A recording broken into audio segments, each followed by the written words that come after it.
Mann. Super. Also herzlich willkommen zu Projektmanagement mit agilen Methoden. Heute werden wir über Case Study von Wasa und was schiefgegangen ist reden. So, heute auf der Agenda haben wir unsere Case Study natürlich. Dann würde ich euch erklären die Definition von Scope Creep. Dann kommt der interaktive Part und dann wir erklären, what is agile und natürlich, was ist Scrum. Einführung. Vor 400 Jahren war König Gustav II. In einem Krieg gegen Polen verwickelt. Und um seine Positionen zu unterstützen, brauchte der König eine starke Flotte im Baltischen Meer. Aber leider in diesem Moment bei König Gustav waren nur Patrouilleboote verfügbar. Deswegen wollte der König ein Kriegsschiff bauen. Dieses Schiff erhielt den Namen von Wasa, zu Ehren der schwedischen königlichen Wasa-Dynastie. Und die besten Schiffführer, Maler, Bildhauer und Holzschnitzer waren am Bau der Wasa beteiligt. Der in Europa bekannte holländische Schiffbaumeister Hendrik Hibbertsson wurde vom König eingeladen. Das Team von Hendrik Hibbertsson hatte 2 Jahre und unbegrenztes Budget, um dieses Projekt erfolgreich zu machen. Aber der König hat viele Anforderungen. Es ist sehr schön, ein König zu sein. So, zuerst wollte er die Schifflänge von 33 Meter haben und 32 Kanonen. Dann wollte er 37 Meter Schifflänge haben, auch 32 Kanonen, aber er wollte, dass die Leute arbeiten schneller. Und das Projekt war auf dem guten Weg, aber kamen mehr Anforderungen. Die Schifflänge 37 Meter, aber 40 Kanonen.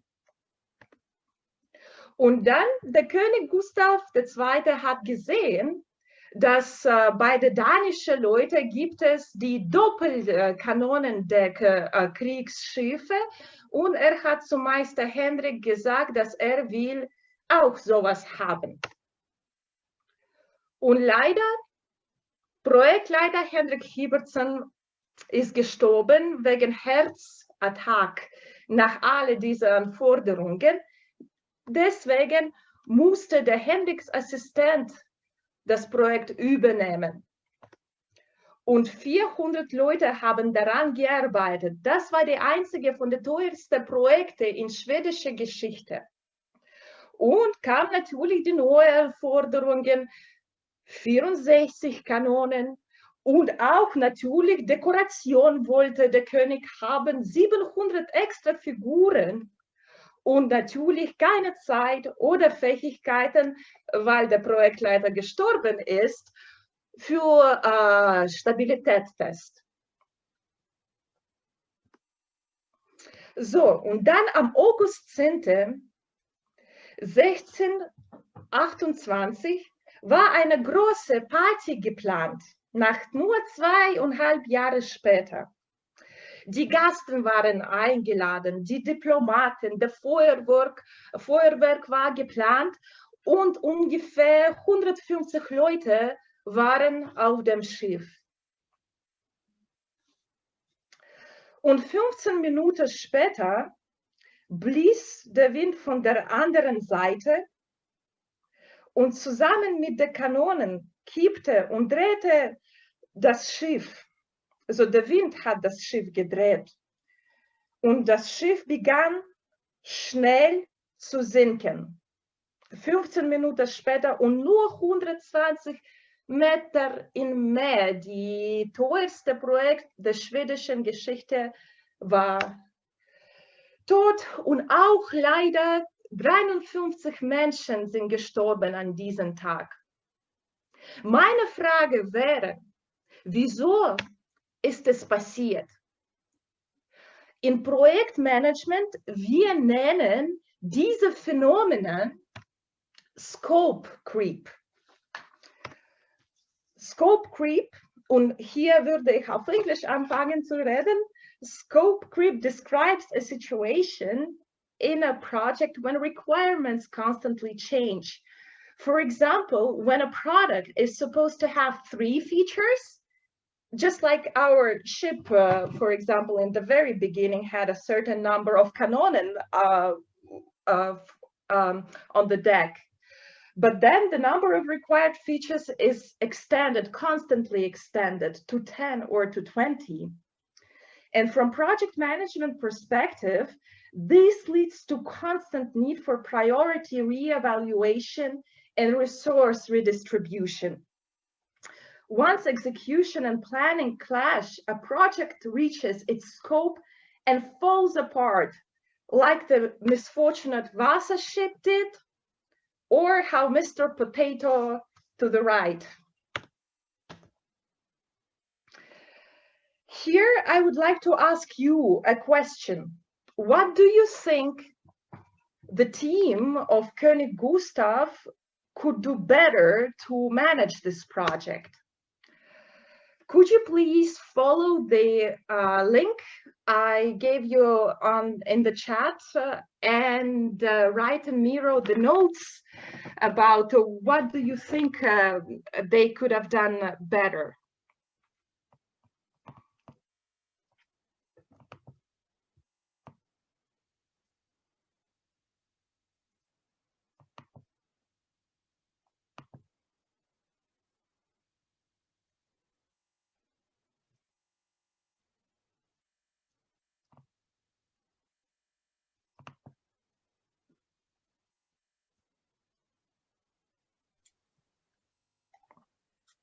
So Anna, we just pick a post-it and we write it on, right? Yes, exactly. Perfect. Okay, I hope everybody is on board. Nice. Ooh, wow.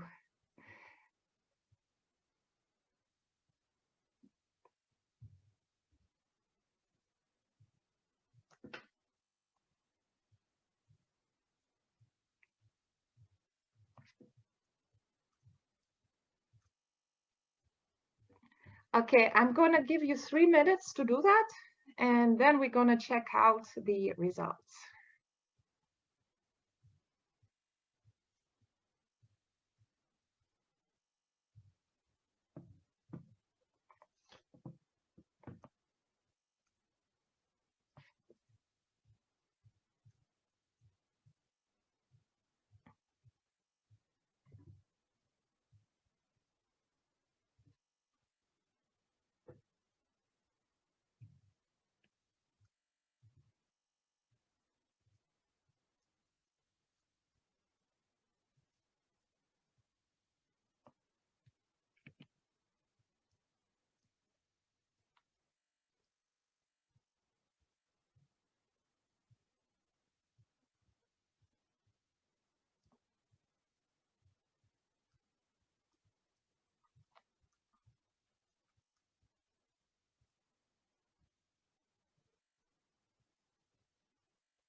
We're getting very nice creative answers.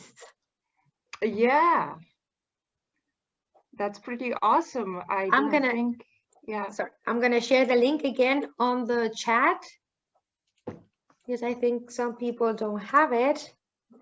Da ist den Link.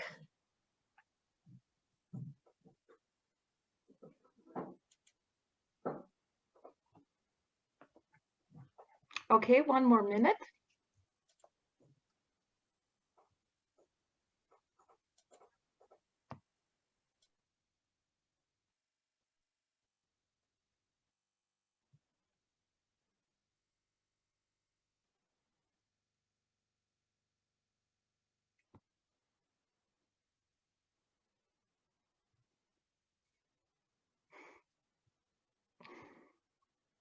Keep the king away.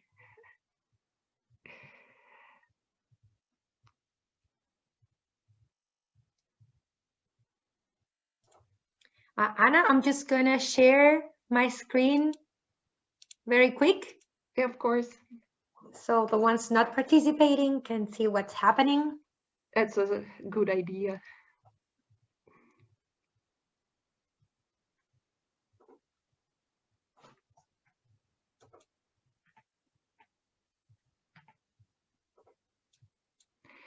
Okay, guys, the minute is out, and let's stay on your screen, Philippa, then, since we're already here. Let's dig in. Let's look at the answers. I can tell you, sorry.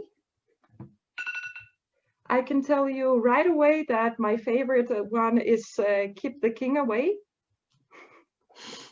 Good idea, right? Great idea.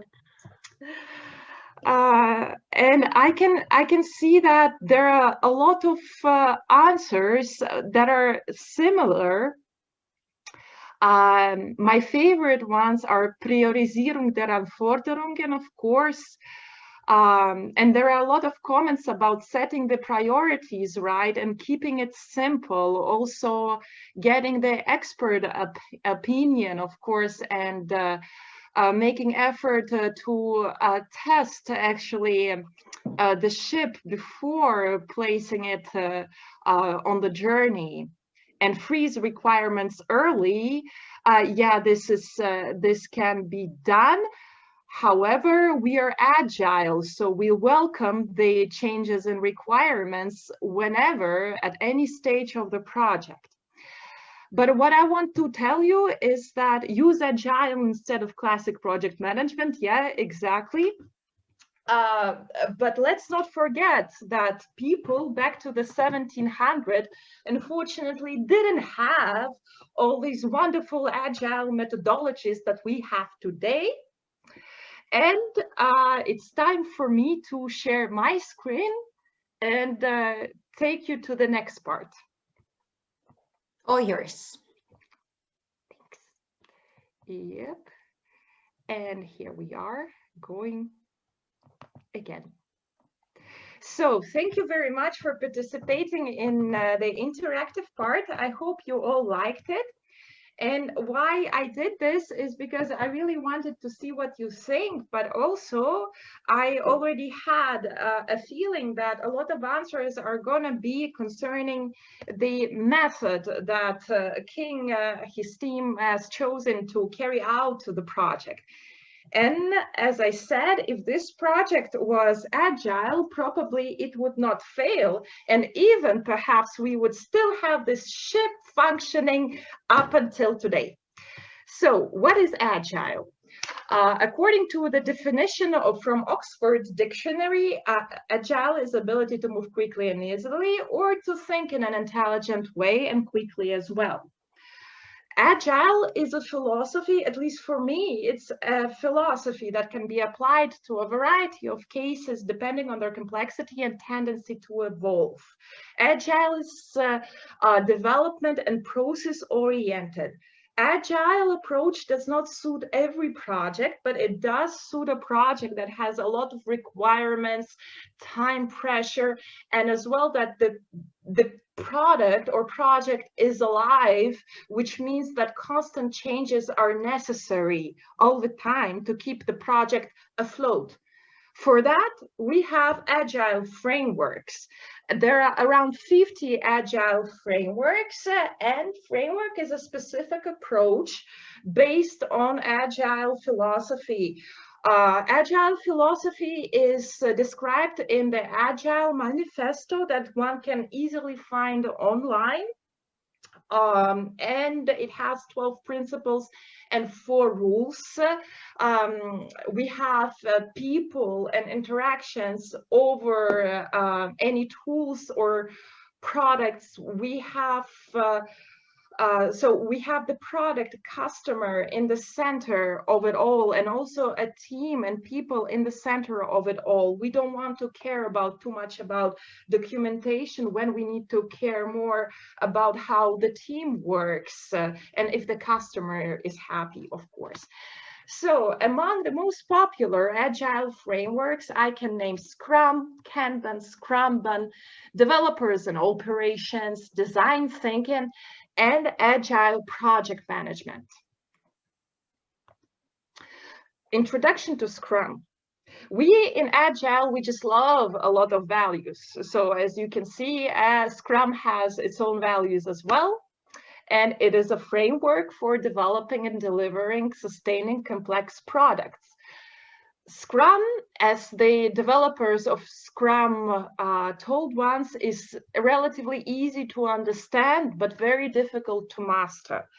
It has its tools, events, roles, definitions, and events. I welcome you to the Scrum kingdom, where sun is always shining, and of course there is power, there is money, and there are roles. Stakeholders are the citizens of our kingdom. They have the money, and they give us the vision how the product should look like. In Scrum team, we have development team, we have product owner, and Scrum master. Everything in Scrum is revolving around iterations or around a sprint, which is usually 2 to 4 weeks long.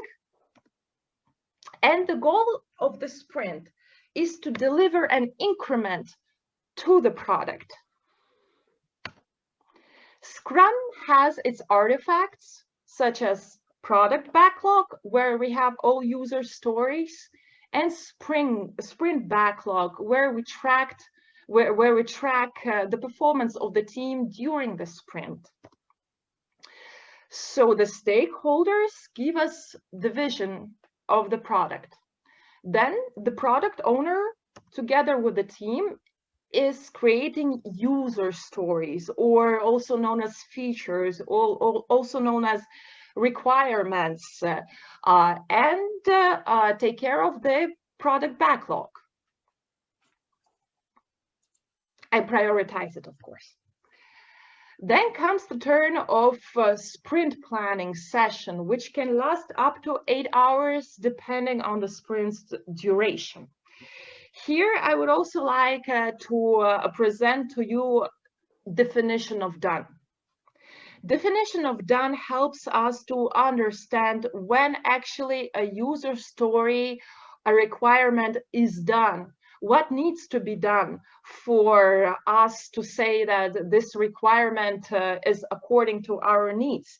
So this definition of done is usually created together with the whole Scrum team, so everybody knows what they need to deliver. Then we have daily stand-up. During daily stand-up, in 15 minutes, we are discussing what have we done yesterday, what we are gonna do today, what problems we have, and whether we need support from our team.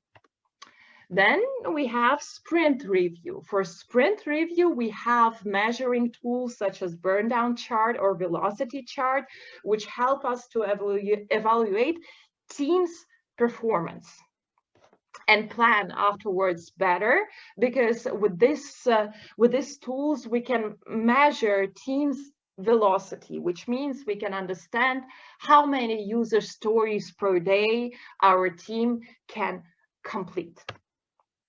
And if everything is fine with the sprint review, we are able to release our increment and add it to the product. After sprint review, we have a more private event. I forgot to mention that on sprint review, we have also the stakeholders, so the citizens of our kingdom. They can be present and to see the progress of our project. And in sprint retrospective, it's usually only the development team and Scrum Master, maybe product owner as well, maybe not.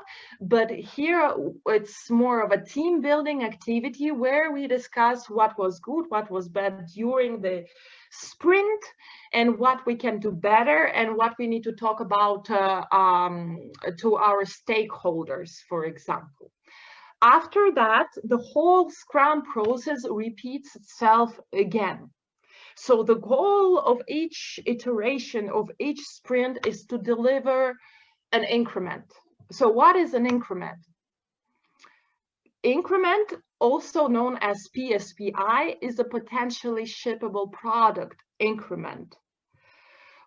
It can be a feature.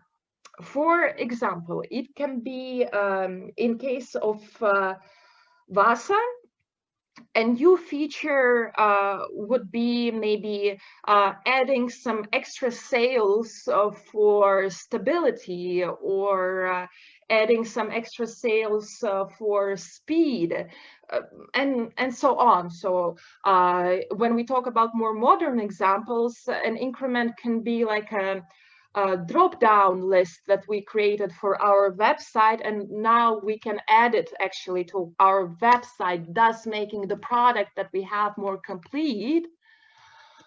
And there is one rule that also Wasa creators should have thought about, is that increment cannot undermine the features of minimum viable product, which means that if an increment is adding 700 golden figures, and it's not gonna, it will contradict the minimum viable product, because in this case, I would assume, just from top of my head, that adding 700 golden figures will make the ship drown. Just for example, I think you know what I mean. So when we think about Wasa ship, we need to think about what features does the MVP of Wasa need to have.